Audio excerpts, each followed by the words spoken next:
speed rules and every second counts. Where rubber meets the road and the stakes are sky high. Two voices bring you the pulse of the track, the thrill of the chase, and the roar of the engines.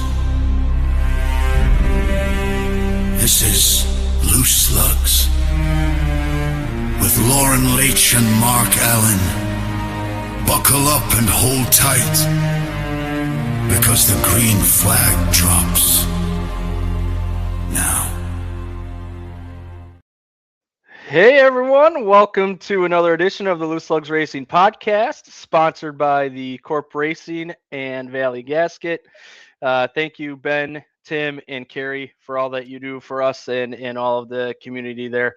It's truly remarkable with everything that you're doing, so we greatly appreciate that there. Mark, episode 192, man, how are you doing? Pretty good, man. Good intro, man. I just started thinking hey, man, did I lose contact here or whatever? So I got a laugh out of that. It's pretty cool, man. Good stuff. Yeah, I got to give a shout out to Tom Janikowski. He sent me that back a month or two, or maybe even three. You lose track of time here, and he made some edits to it. I kind of had some time to splice it together recently, and it's spliced together pretty nicely. So a little bit of a change there. We might go back and forth. We might create some other things with him. He's pretty smart. We got to have him on the podcast sometime here too. So appreciate Tom for doing that. Green flag now, right now. Right now. Now. Well, hey, man, we got an exciting episode. We're going to, of course, recap the Chili Bowl there. We'll talk about the 24 hours of Daytona coming up. You and I both agree that's kind of where racing season appears to be starting for us. The Chili Bowl is great. We like it. But for whatever reason, we both feel the same way, that the 24 hours, or the Rolex 24, I should say, is what really gets us going for that. So we got to talk about that. Unfortunately, on the other side of the spectrum, Speedfest got canceled down in Cordell, Georgia, due to weather. So unfortunately, that won't be going on, but we'll enjoy some racing this upcoming weekend with the Rolex 24 at Daytona. Yeah, they called that early, man. Tried to save everybody some travel time and stuff like that. Hey, being in Georgia, I'm going to be cold, man. There's going to be a fine line, and looks really nice for Daytona, man. Mid-70s down there, and they took the rain out of the forecast on Sunday, so that's all looking good for the weather for Daytona down there. Yeah, you talk about the 24 starting our engines of the season, man. But hey, what I seen with the out there with the Wild West shootout that was going on out there with the dirt slinging around and stuff like that. There was some good competitive racing. That very much could change next year. Be looking forward to that kind of stuff too.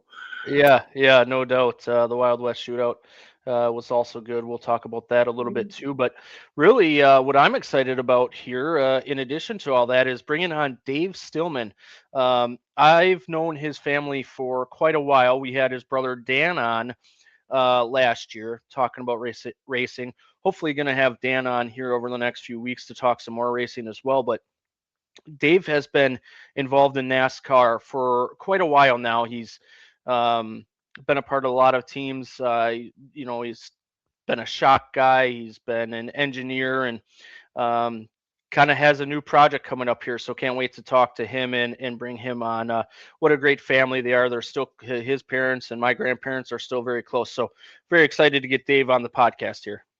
All right, man, let's do it. We're going to the hotline. It's about that time. Let's do it. All right, Dave, thanks for joining us here. I know I've been trying to get you on for a while. I'm glad we were able to schedule a time that worked, and you got some exciting news coming up here. So glad to have you on. How are you doing today? Yeah, real good. Good. It's great to be here. How's the off season going for you there, Dave? Is it going fast, man? Season's coming quick. Yeah, it is. It's going fast, coming quick. Daytona's right around the corner, February 14th. So, yeah, we're busy, hard at it. Who doesn't love enjoying a good Valentine's Day, watching some good racings, right? Yeah, that's right. You guys going down there for it? No, unfortunately not. I've been to Daytona with Mark, actually. back in 2017, but I've never seen a race there. I have to go sometime. Yeah. Get out of your cold weather. No kidding. Yeah, it's cold up here. Yeah, Yeah. yeah, exactly. Well, hey, I want to start kind of like back in the day. This is the part of your story that I really don't know, which I'm excited to learn about. So, how did you start becoming a race fan back when you were little, or how did you get involved to it? What is the early days of racing for Dave Stillman? How did that begin? Well, I would say it started as a with my parents. My parents were race fans, so we used to go to the races when we were little. We'd go to Shawano, and De Pere had a dirt track, and I think we went to Plymouth a few times too. There was a dirt track there, and it just kind of I just liked it, and I was a car guy, and it just worked out well for me, and I always had an interest in it. When did you start getting more involved with racing? Did you work on people's cars down locally here? When did that come about? Did you ever drive a race car at all? Yeah, I actually I had a super late model that I had at WIR, and I built that in the late 90s, it would have been. And I pretty much I had some help from my brothers, Dan and Jeff, but mainly I did a lot of it on my own. And so pretty much built that car from basically the tubing rack to the racetrack, and built the whole thing, welded, wired it, put the body on, the windshield angle, pretty much the whole deal. So yeah, it was top to bottom. So that was a real good experience for me as far as learning a race car from the ground up. So how do you get that, man? What do you do? Look at the rule book and then figure out where to go from there, or how do you get the information to do something like that? Well, my brother Dan, he had a car, and so I used him for a lot of information. And I did help others along the way. So yeah, I just kind of learned as I went and took it a day at a time. Did you race anything else before you hopping in a super late model, or was Nope. it, hey, we're going to start, we're just going to go right to the top? Nope, I went right to the super late model. Yep. Did you ever get to race Dan? And if so, what was that like? I never raced on the track. We always raced at different times. So he raced at WIR a few years before I did. So I never got to race with him. But that would have been a great time it would have been fun for sure. You mentioned you did help some other guys along the way locally. Can you name a few of those for us? Jim Weber helped him a small amount, and he was my mom and dad had a shop in Appleton, and for a few months one summer, Jim Weber, he worked out of my parents' shop, so I worked with him a lot there, and he taught me a lot about everything about the car from top to bottom. So that was a good experience. Well, all of a sudden you were racing. What made you get out of it? Did you enjoy the racing part of it out at Kaukauna, or? Oh, yeah. Yeah, for sure. It was great, and I missed driving a lot, but it was the financial part of it. I couldn't. I was in over my head financially, I would say. So it just was too expensive. So I decided to try something else, and then I moved down to North Carolina.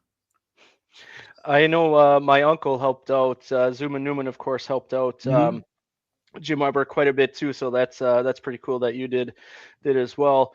So at what point did you move down south then? And at what point did you think that was going to be a real possibility for you?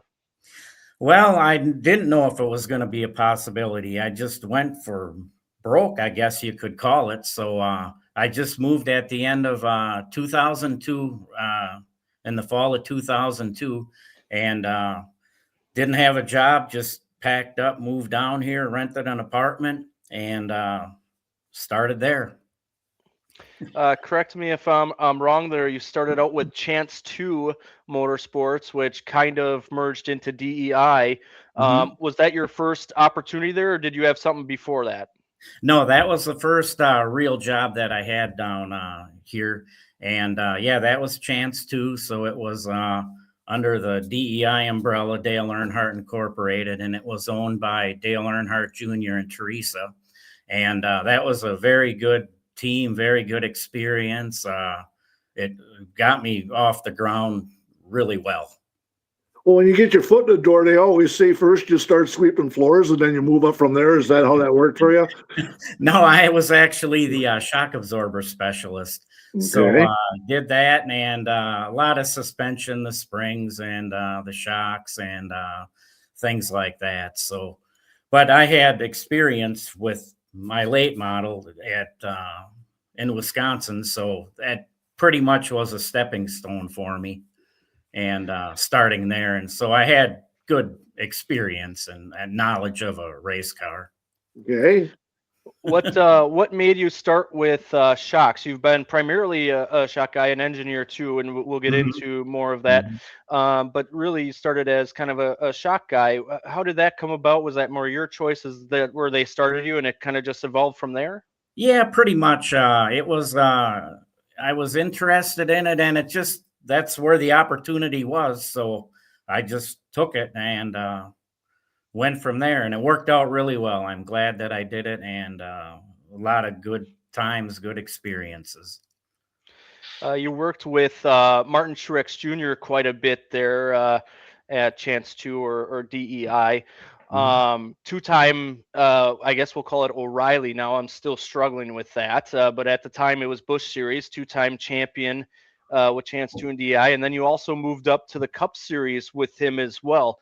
Talk about that experience with winning a couple championships and working with Martin Truex Jr. Yeah, it was, he's an awesome talent and it was a good team. The whole team that we had, the whole Chance 2 team, all the team members and Martin, and it worked out well and it gelled well, and we ran well, and we had a good background and baseline from DEI, so we had good people to lean on and smart people, and yeah, it was great. We won two championships in 2004 and 2005. They were, yeah, it was a Busch series in those days, O'Reilly's now. So yeah, it worked out well, and it was fun. Made a lot of good friends and a lot of good times, and but it was challenging. It was harder. Well, I don't know if it was hard. It was a challenge because back in those days, cup drivers could run in the Busch series as many times as they wanted to. They weren't like limited. So we had to beat cup drivers to win a Busch race or a Busch championship. So it was competitive and it made us all really good racers and good experiences. Do you prefer? Do you wish NASCAR would go back that way to open it up all the way? What benefits do you think that had to the competition, or do you think they're kind of at their sweet spot? They did open it up for a few more races Mhm, this mhm. upcoming year. Yeah, I don't know. I think it's probably at a sweet spot right now. I would say they usually do a pretty good job with with their decisions and things like that. So yeah, I think it's good that they opened it up this year. Just it'll help everybody involved. So the Cup drivers and the O'Reilly drivers and the Truck Series, and yeah, it's going to help everybody. So they did a really good job. Then after DEI, you moved off to other places, other race teams, haven't you? You've been around. Yep. Yeah. After, so I was at Chance 2 and DEI. Well, we went to the Cup Series and on the Bass Pro #1 Cup car with Martin Truex also. And then in 2009, I moved over to Roush. I had an opportunity to go with Carl Edwards on the '99 car, and so that just happened to work out. And I'm glad that I did that. That was a good decision for my career. Uh, You move over to Roush. You were with Carl for roughly 3-4 years. Yeah. You go ahead. No, yeah, that's correct. 3 or 4. Yeah, 3-4 years. Yeah. And then Ricky Stenhouse Jr. for roughly 2, and also Trevor Bain for roughly 2. What was it like working for Jack Roush and being in that Roush racing kind of situation? Oh, I liked it. It was very competitive. He's a competitive team owner, and I have a lot of respect for him. And with Carl too, it was fun, and Ricky and Trevor both. But it was very competitive, and for me, it was fun. When I look back, it was a good time and a good decision.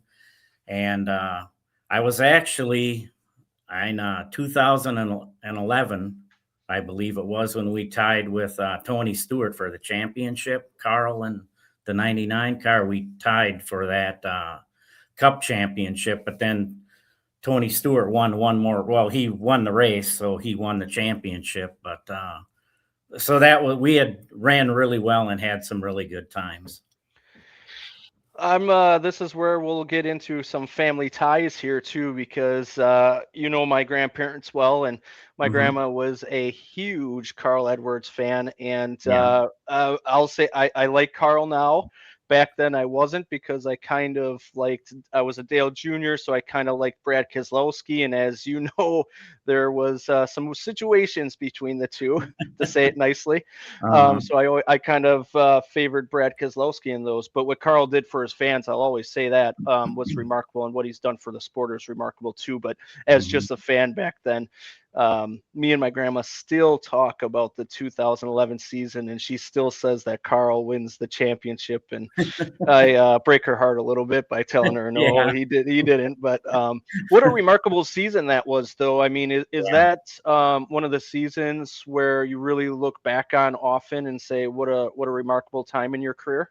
I do. Yeah, I do. Yeah, that and the Busch Series championships too. It's very, when you finish that well, and the field is, the teams that you compete with, they're so good. It's just unbelievable that you can run that and finish that well at the end of the season. So, like even 2011 when we finished that season, and what did we have, 36 races, I think it is, and I never calculated the miles, but it must be like 15,000 miles, like throughout the whole season that you race. And when you get to the end of the season, it was Homestead in those days, and you get to the end of the season and you lose the championship by 30 feet or whatever it is between the two cars, first place and second place. It's just unbelievable how competitive that it is. And that you can do that well with all the teams. And it's very competitive. Hey, looking back at those days to today, the technology of all of that through the years, man, hard to keep up with. But you got to stay on top of that stuff, right? Yeah, you do. It's and it changes all the time. They're probably almost every day something is changing or different or improving or learning or something is going on. So, but when you do it every day, it's a lot easier to stay on top of it. But days are still long. You still have to work hard, and you got to show your worth too, that you can do it and stay in it. So, but yeah, it's a challenge. After Roush, you kind of moved over to Penske there and worked with the Wood brothers, actually, because there's kind of an alliance, there is an alliance there.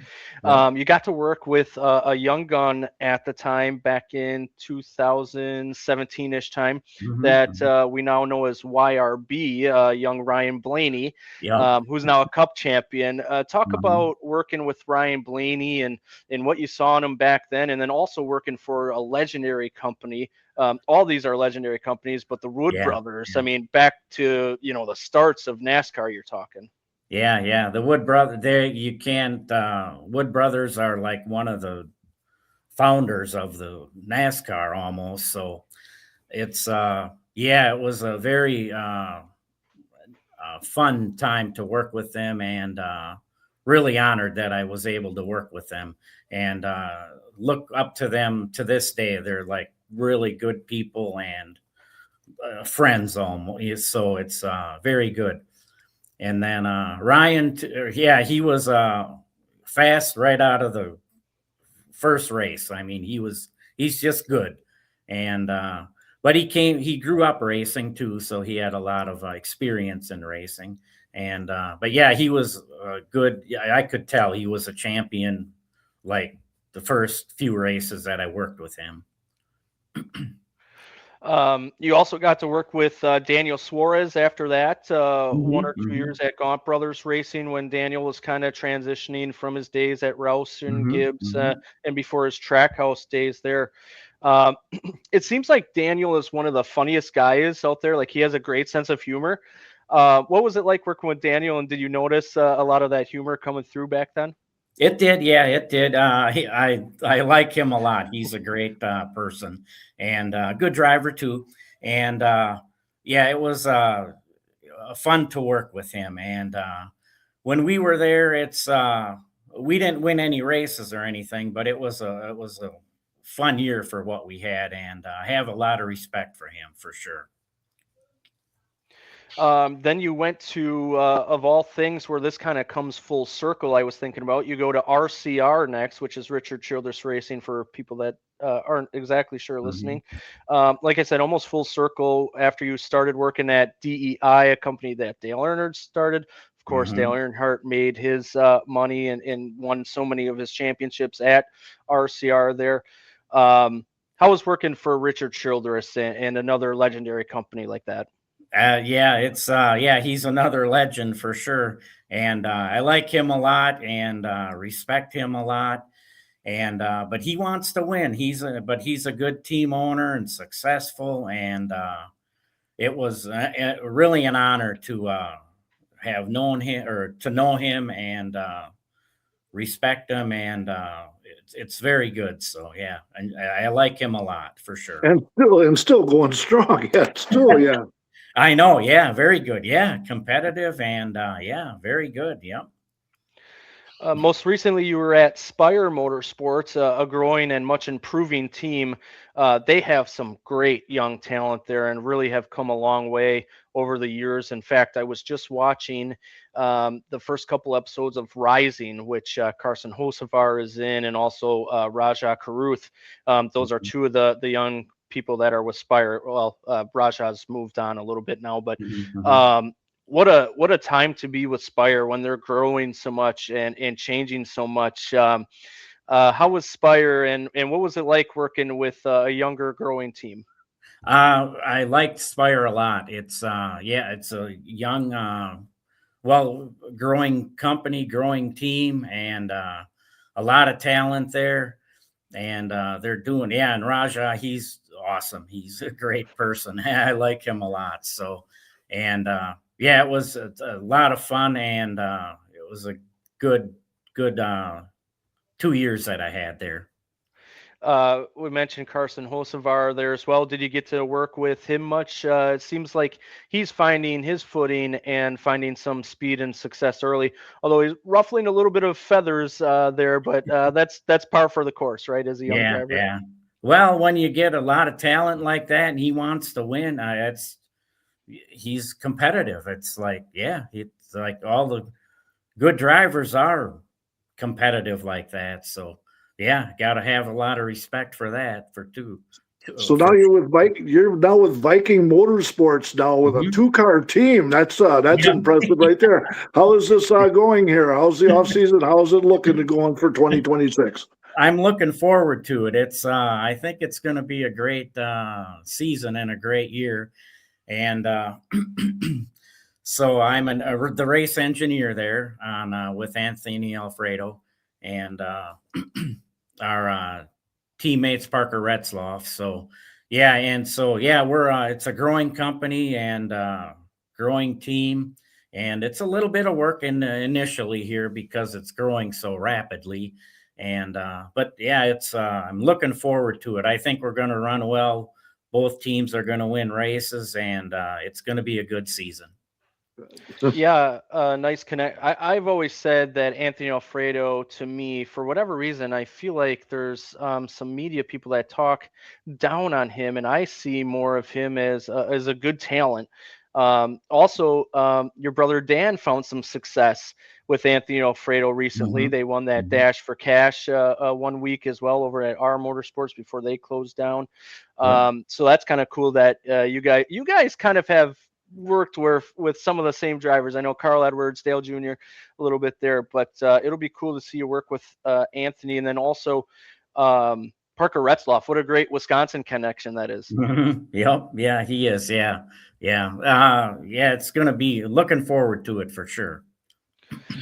Simulation has become a big thing over the last few years. It's really exploded there.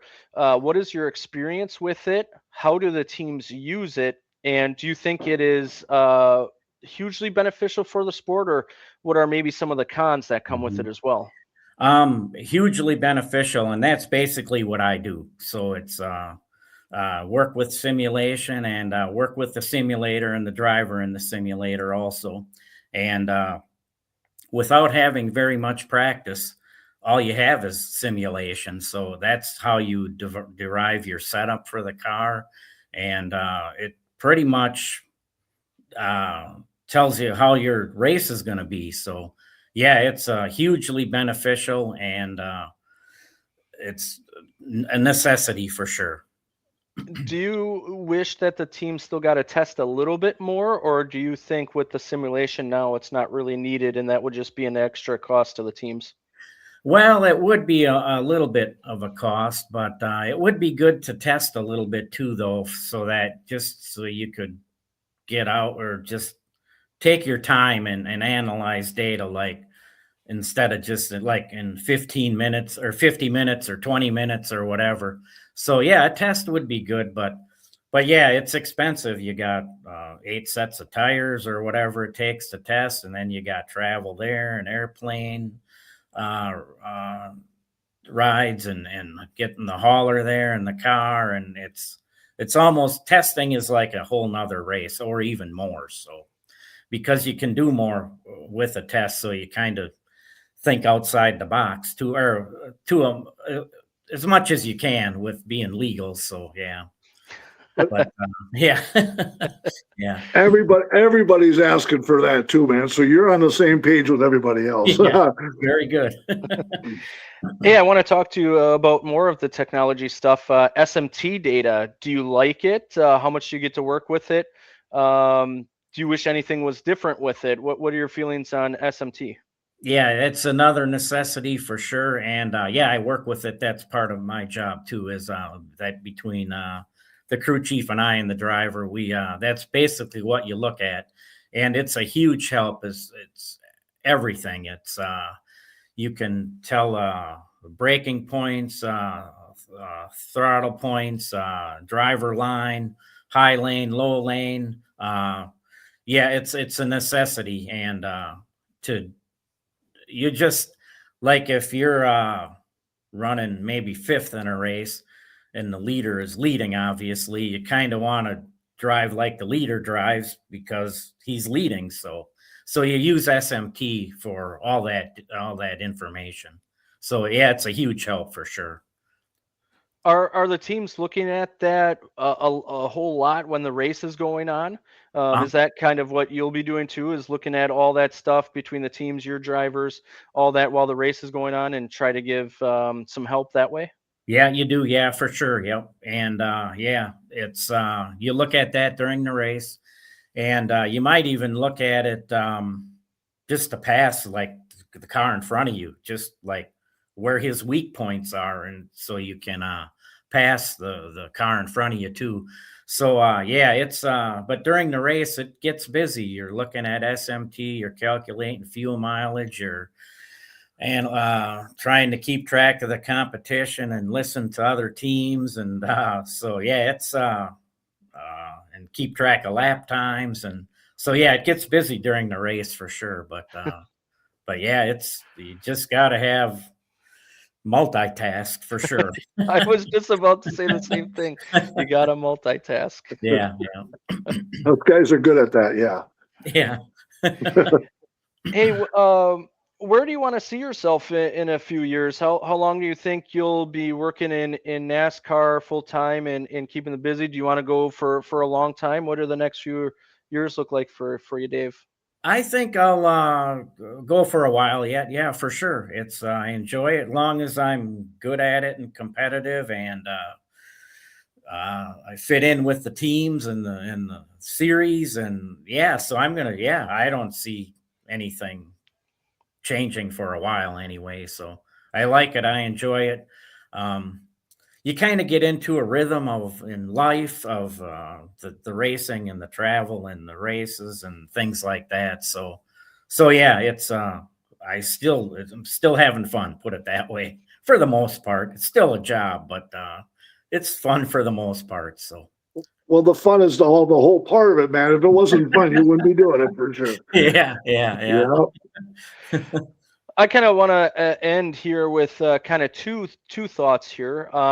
Who are some of your favorite drivers that you worked with and why? And not that I'm asking you to point out something you didn't really care for or not, but what are some of your like favorite memories with some drivers and why is that? Boy, I guess going back to Martin Truex, it was just the championships and the closeness we had as a team, I would say, like, and all the whole team that I worked with, most of us are still in racing and still successful at it. And so, yeah, that was, I enjoyed that a lot. And yeah, with Carl running so well, that was a good memory too, for sure. But I really can't. I liked them all. I mean, it's like there was no negatives to any of the drivers or teams or companies or anything that I worked with. I'm glad that I did everything that I did and it worked out well. And I don't think that I would really change anything if I could. So yeah, very well. You kind of led me into my next thought here is what's been your favorite thing about working in the sport? Maybe what's your favorite part is being a shot guy or transitioning into an engineer? What do you enjoy doing most? I enjoy the competition and trying to uh, beat the other person, yeah, fairly, but just by good work ethic and being smart. And so I enjoy the competitiveness of it, I would say. So, But they I always just say racing is one in the shop, and that's where it happens, right? yeah, it all starts. Yeah, for sure. Yep. Yeah. I Yep. just thought about another thought here, and I think this will be a good way to end it. And of course, we would love to have you back on during the season and get updates from you. But when Mhm. you look back at where you started, just on a whim, like going down, renting an apartment, didn't know how long it was going to take, if it was going to work out, and all that. When you look back at your career, um, are you amazed at how it's worked out and that you're still doing it when you look back at how it got going for you? Yeah, I am totally amazed. It's unbelievable that it worked out. And I know I worked hard, but there was a little bit of luck along the way too. But a lot of times when you work hard, you get lucky too. So, but yeah, it's unbelievable. Like I just can't believe it that it worked out as well as it did. So, and I'm still liking it and I enjoy it. I wouldn't change anything, I don't think, with my life or career that I can think of right now. So, yeah, it worked out well and it's unbelievable actually. Yeah. Well, I can tell you that we're proud of you. We're happy to know you, have you as a friend, and looking forward to seeing what the upcoming season holds for you with Viking Motorsports. Wishing you much success down there. Yeah, man. When you look, when I was doing the research and looking back at your career, it truly is amazing. And like I said, we're proud of you. I know I got the chance to talk to your dad, Dwayne, a little Yeah. bit here. I know he's excited about watching this and all that you've done and everything. So, um, Yeah, I can't wait to talk to you more, man. I just appreciate you coming on. Thank you so much. Yeah, thank you. Thanks for having. It was a great time. Thank you very Yeah, much. thanks, Dave. Nice meeting All you, right. man. Yeah, Keep nice that meeting career you. going and keep having All fun, right. man. All right. Very good. Thank you. Man, it was so great to have Dave on here. He's been a lot of places. He's had a long career in NASCAR. It was great to learn about his local career as well before he went down south. And you hear these stories about people just going down south on a whim, and hopefully it works out. And he's an example of that, isn't it? Just amazing, man. Sounded like Alan Kowicki. That's the first thing I thought of. You know, grab your briefcase, grab your clothes, and head down south and just try to find something somewhere, man. And boy, talk about right place, right time, and it. Everything seemed like it fit just like a puzzle for him, man. Just think of the experiences he's had, of everything that he's met, and be a technician like that. He's got to be a smart individual to do that, also. And then to know you get your start when you're down there with Chance too, with Dale Jr., Teresa Earnhardt. I mean, that's your first start there. Like that says a lot about you to be able to start in that place and then to succeed like he did too. Well, Man, you that's got wild. that's the thing, man. You got to be good at it, man, because all of a sudden he just keeps flourishing and keeps going, man. So, yeah, wow, what a career, man! What a life he's having. Yeah, and still going. And Carl Edwards he talked about. Ricky Stenhouse Jr. Trevor Bain. I mean, his Roush days. Richard Childress Racing. Um, Man, Wood Brothers Racing. I mean, that's one thing I want to hammer home too. Is was like, man, you work with someone who pretty much started when NASCAR started. Like that is amazing. And a lot of these teams they'd work for are legends of the sport. And then you think about now as he's getting further in his career, he started with Spire. Well, that's a young budding team. What do they become? They've had success as of late and keep growing. Vikings Motorsports, same thing now in the O'Reilly series, with them growing to two teams and some young talent. So it's exciting to see what he's done in his career and what he'll continue to do down there. So yeah, man, we'll be cheering on the '96 and the '99. Parker Retzlaff from Rhinelander. That's Yeah. back home here. So yeah, so hey, gained a fan here, man. Going to pay attention to them guys and see. Hopefully they do well in '26 here.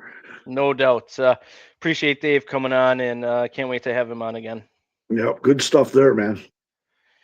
Well, man, let's talk about the Chili Bowl that happened all of last week, starting with Monday. I know we recapped some of the days already, but Monday, Christopher Bell won the Race of Champions again. Larson won the A feature, and Todd Cleaver made it through the B feature into the A feature. So that was pretty cool. I know we talked about that last week. We also talked about Blake Hahn winning from 8th place there on Tuesday. Wednesday, Emerson Axum won the feature. Thursday, Christopher Bell was the feature winner. Friday, Logan Seavey won. And guess what, Mark? That is his 4th year in a row winning the Friday preliminary feature. 4 years in a row on the same day. That's consistent. How you like that? Yeah. Saturday, one of the early stories was Mac Leopard set the record for most mains won with 4. Cars passed with 73 and features advance 8, which he was tied for. He came up short in the F main, but he started all the way back in the N main. So he made it through a bunch of the alphabet soup, as they call it. That's alphabet soup, man. That's a long run, man. A lot of racing, but that's good stuff, man. Pulling that out all along. Absolutely. That's exciting. In the main feature then on Saturday night, Larson flipped after trying to check up for CJ Leary, but they made some contact. McIntosh then used up Golobic a little bit. Golobic ended up flipping there. He was not happy with McIntosh there. Grant flipped, also coming to the white after battling with Axum and CV for the lead, but it would be Emerson Axum winning the Chili Bowl. Yeah, man. So yeah, and right at the finish, Jesse Love took a tumble too, man. And I don't know. There was no report on him that he got shook up in that car. That was a nasty tumble that he had with that, man. But hey, 387 entries, man, down there. Unbelievable. That's a whole bunch, a lot of racing down there in Tulsa. Yeah, Jesse Love flipped Friday night there, but how about Emerson Axum? I mean, he's a young talent. Wayne actually took a video for us down when he was at Charlotte at the dirt race at the Nationals down there. Looks like he's a great young talent, and excited to see where young Emerson Axum gets to go. Yeah, he's from Indiana. He was in a Swindell car that was down there. So, yep, that's all big name stuff there in the dirt world. Yeah, yeah, man. How about Kevin Swindell? I think he has 4 wins in the Chili Bowl, which is tied for most, 4 or 5. Maybe he's one behind his dad. Won it a bunch of times, and then as an owner, gonna go down as one of the greatest, especially in that Tulsa Expo Center. Absolutely, man. Then we got to talk about the Chili Willy down at Tucson Speedway. Kevin and Keelan Harvick gave each other the bumper, but it would be Kevin Harvick winning the Chili Willy down at Tucson. Well, they race each other pretty tight and tough, man. Crossovers and everything, man. But yeah, we definitely know that there's a Harvick coming up through the ranks, man, and he'll be in NASCAR in no time. Yeah, I don't know. They did an interview with Kevin Harvick, and he was talking about I'd be okay if he was wrecked at that point. I don't think he was talking about Keelan there, but Keelan almost did lose it there, but he did do an up kind of a crossover move and got into his dad a little bit too. So what goes around comes around, I guess, is something that Kevin said. Robin's racing. Yeah, absolutely. Also, we talked about it earlier in the podcast, the Wild West Shootout. Bobby Pierce would win that. He and Hudson O'Neal got together, and O'Neal spun but got back going. O'Neal would finish 3rd. Davenport would come from 23rd to finish runner up. Man, that Pierce O'Neal deal, man. Pierce hit the inside berm on the inside. There's a little hill there. Well, that messed up his angle to come off a turn 2. And just like you would have, the best way to describe it is dancing with cars. But that one there, he tried to stay off of them, and they tangled. And O'Neal did a complete 360, man, and never lost a position. And it was just amazing. We see them guys up at Cedar Lake, and I've been watching them up there the last couple of years, so I'm starting to get really familiar with them guys. Oh man, it's amazing stuff what them guys can do on that dirt. And I should mention, go back a little bit. Kevin Harvick won the Pro Late Model version of the Chili Willy. It was Cole Raz who took home the Super Late Model version out there.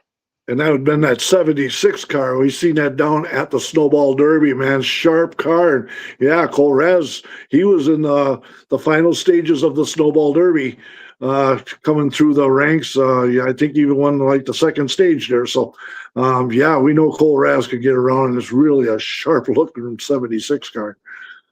Any other racing over the last week that you want to talk about before we talk about some news and what's coming up this weekend?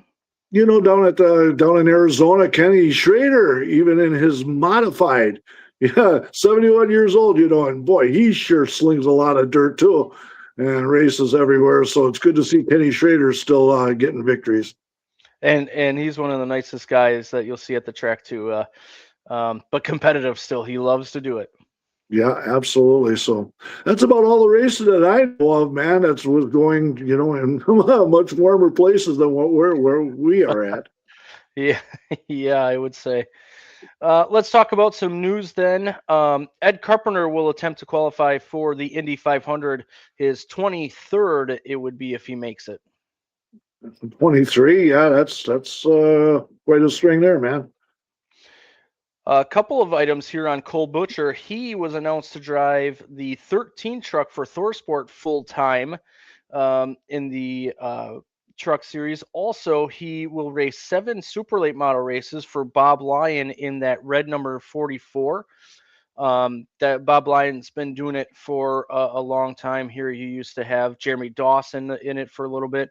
Last year, I think it was Matt Craig. Matt Craig that was in it. Matthew Craig, yes, sir. That red Um, 44.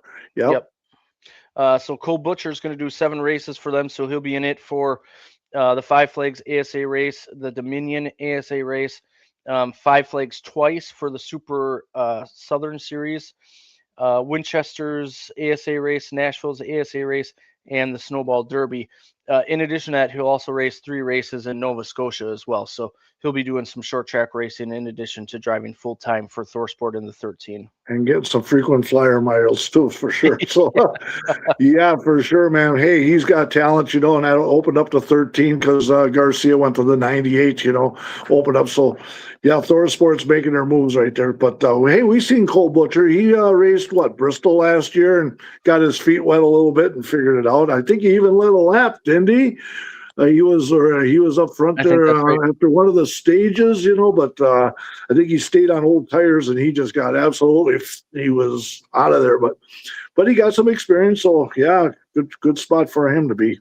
Very good. He switches from being a Toyota driver for many years to Ford, so yeah, he switches. That's a move up, yep, for sure. Connor Mozak will do 12 races in the truck series for Spire in the number 7 truck. His first race will be St. Pete in March. Yeah, McDowell runs Daytona, yep, and then Connor Mozak will be in that. And then Brian Patty is the crew chief there, so that name's been around forever. Yep. Travis Pastrana will race the Daytona truck race for Nice Motorsports in the number 42 truck. Brunt Workwear will be the sponsor there. We had Travis on a few years ago after his Daytona 500 run. One of the nicest guys you'll meet again, too. Just an absolute legend, but one of the nicest guys, too. I'm excited to see him back in a truck and at Daytona. Really looking forward to seeing that. Yeah, I'm glad it's not a one and done that he's coming back like that. So, yeah, that was fresh news right there. So we'll pay attention to that one. NASCAR has designated for the first 3 races a new OEM provisional. Obviously, it'll be for Ram in the first 3 races. If an entry from a new OEM doesn't qualify, they get spots from 37th to 40th. This will help get points until the current season points kick in. Some people are talking about this, but I think ultimately it's good for the sport. We're saying, hey, if you're a new OEM, we'll give you a little bit of assistance coming in and getting into the sport. So I think it's a good thing at the end of the day. Okay, yeah, I'm for that. Ross Chastain will do 4 O'Reilly races for Jordan Anderson Racing in the number 32 car. He'll be at the first Atlanta race, Coda, Watkins Glen, and Sonoma. So a whole lot of road course racing there for him and Jordan Anderson Racing. Yeah, he's going to take full advantage of running all the races in the O'Reilly series because what is it? They can all come down on 10 races. So, yeah, he's running 8 of them there? It'll be 4 for Jordan Anderson. There. Yeah. And he was announced to go somewhere else, too, that he's filling a seat somewhere else, too. And he'll be running some truck races as well. So he'll be a busy guy again. Yeah, absolutely. Yeah. Beard Motorsports and Anthony Alfredo, with backing from Dude Wipes, will attempt to qualify for the Daytona 500. So we just talked to Anthony Alfredo's race engineer on the O'Reilly side. Anthony's going to do the Daytona 500 or attempt to qualify for it. So hopefully him and Beard Motorsports can have a good showing there.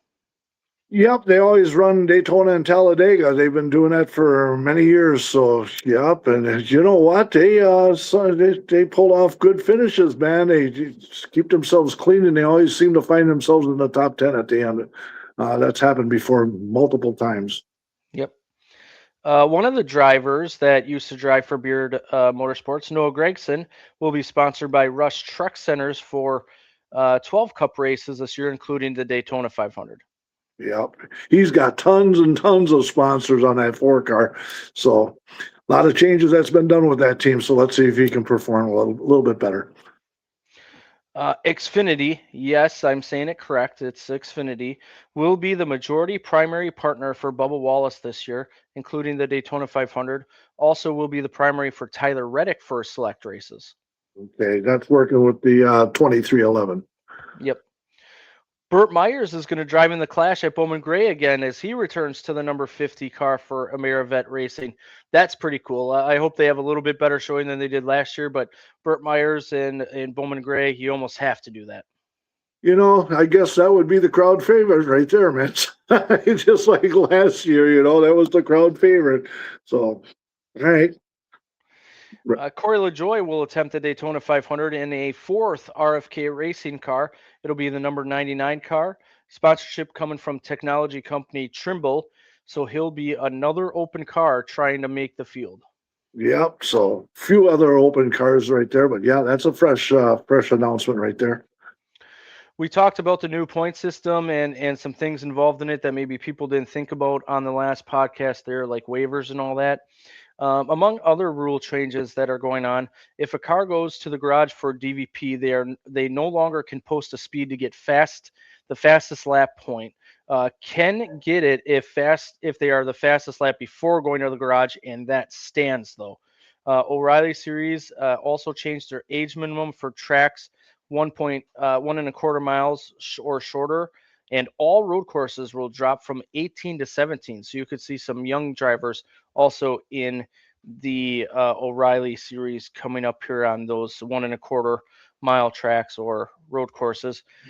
Also, as far as waivers, a driver who gets a waiver doesn't get penalized as far as where their points are reset for the playoffs, as long as the absence is approved for NASCAR initiated things. If not, then the points reset to 2000 in Cup, 2030 O'Reilly, and 2025 Truck. So I'm going to recap that a little bit there.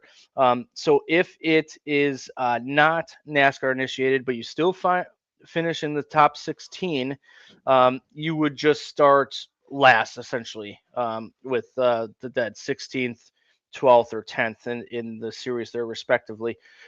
If there is no points, so let's say you finish 10th in points, you would get that allotted points there when the chase starts. So, yeah, hey, a couple of times last year, I remember a car going into the pits and coming out and laying down a hot lap and getting a point. I think that's happened twice in the Cup Series, so that's where that kind of popped up right there. So I saw that rule came out, and I understand it because I witnessed that. Yep. Any other news that you want to talk about before I move on to what's going on this weekend? I think that does it, man. I think I covered all the notes that I had here, man. So, yeah, carry on. All right. Once again, Speedfest has been postponed at Cordell due to weather this weekend, so that's unfortunate for them, but they'll announce makeup dates at a later time. But we still got the Rolex 24 at Daytona happening here, so we're excited about that. Want to give some people some information on it. I know we announced some of the drivers last week. We'll announce them again here and give you more of a synopsis of what division they'll be in and maybe the team here. Just a reminder on the TV schedule, it'll be 12:30 to 1:30 Saturday. It'll start on NBC, and then it won't be back on NBC or normal television until 11 o'clock Sunday, and it'll go to the finish at 1 o'clock. So again, NBC on Saturday from 12:30 to 1:30, and then 11 to 1 on Sunday. But it'll be flag to flag on Peacock there. So, they've been transitioning to Peacock for a few years. I've watched it in between the time because it used to be NBC and then it would switch to USA for a little bit. And then kind of later evening and overnight hours would be on Peacock. Peacock is a great service. I suggest people searching for it, trying it out, see what they think about it. I know some people probably are not going to be happy with that, but it's kind of where things are going. So Peacock is a great streaming service. So check it out. Otherwise, you can check it during those time frames on NBC. You can join it and you can stop it at any time. It's amazing, about 2 years ago, Peacock came on. It was $4.99 a month, right? And they got their foot in the door, and all of a sudden, then about every 6 weeks went $5.99, $6.99. Well, now it's up to $10.99 for a month, but they're just ratcheting up the price on that. But if you want to see it, it's like a pay-per-view, and you can cancel anytime. So I've already looked into it, and I guess I'm going to have to get Peacock if I want to watch a 24-hour race. So, all right, that's the deal. So, yeah, from once when NBC is all done with that at 1:30, it's solid Peacock all the way until the next morning till 11 o'clock. So, all right, beautiful weather, man. It's going to happen. One thing I'll say about that too is there's other things on Peacock too. It's not just Peacock. They have a lot of different other sporting stuff on there, and movies and shows on there. So you might find something that you might enjoy on there as well. And when it comes to these things, I kind of think about this too. Like if you're just gonna get it for to try it out for a month and pay the $10.99, maybe don't go grab a beer at a bar or something, and then you get a month of Peacock or something. So I try to rationalize it in that way a little bit. I get there's so many different services now; it's hard to keep up. I understand that it's frustrating. I understand the frustrations, but trying to remain positive about it. And I have Peacock. I know you'll make fun of me for this, Mark, maybe, but soccer is a main thing on Peacock. They have great coverage there.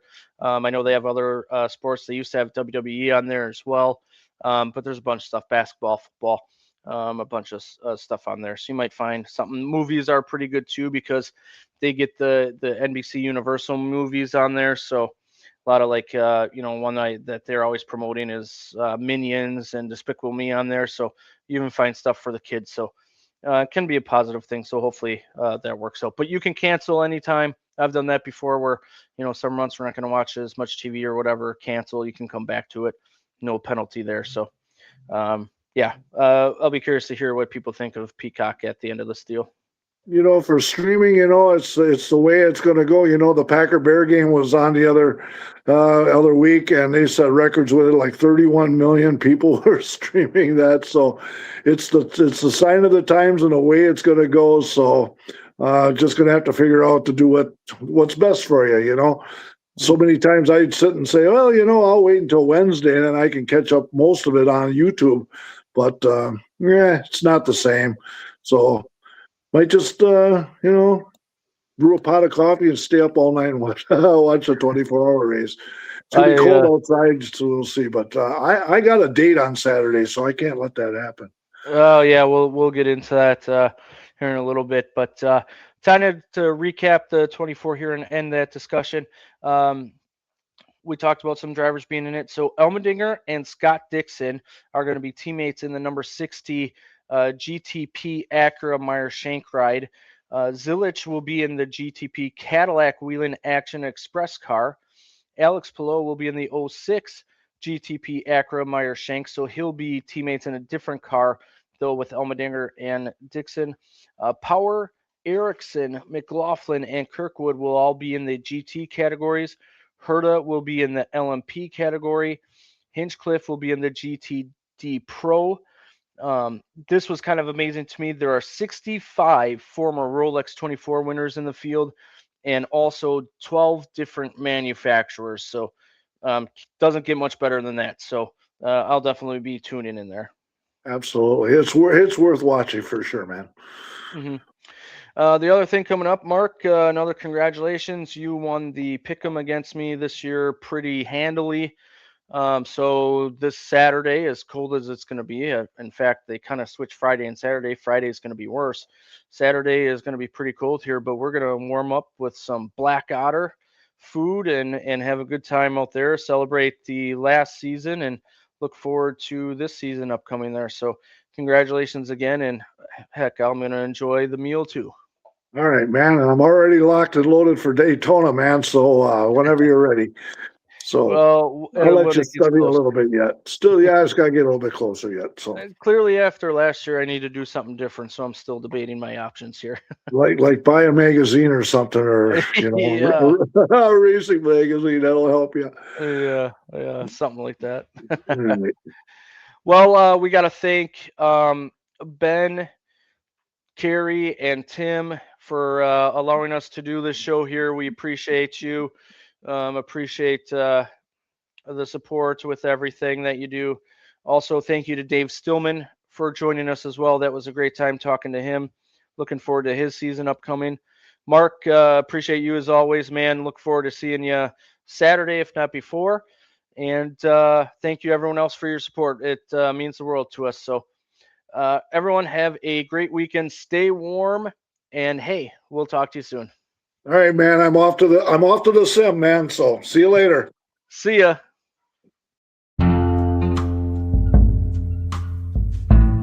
This has been a production of Lore Sports.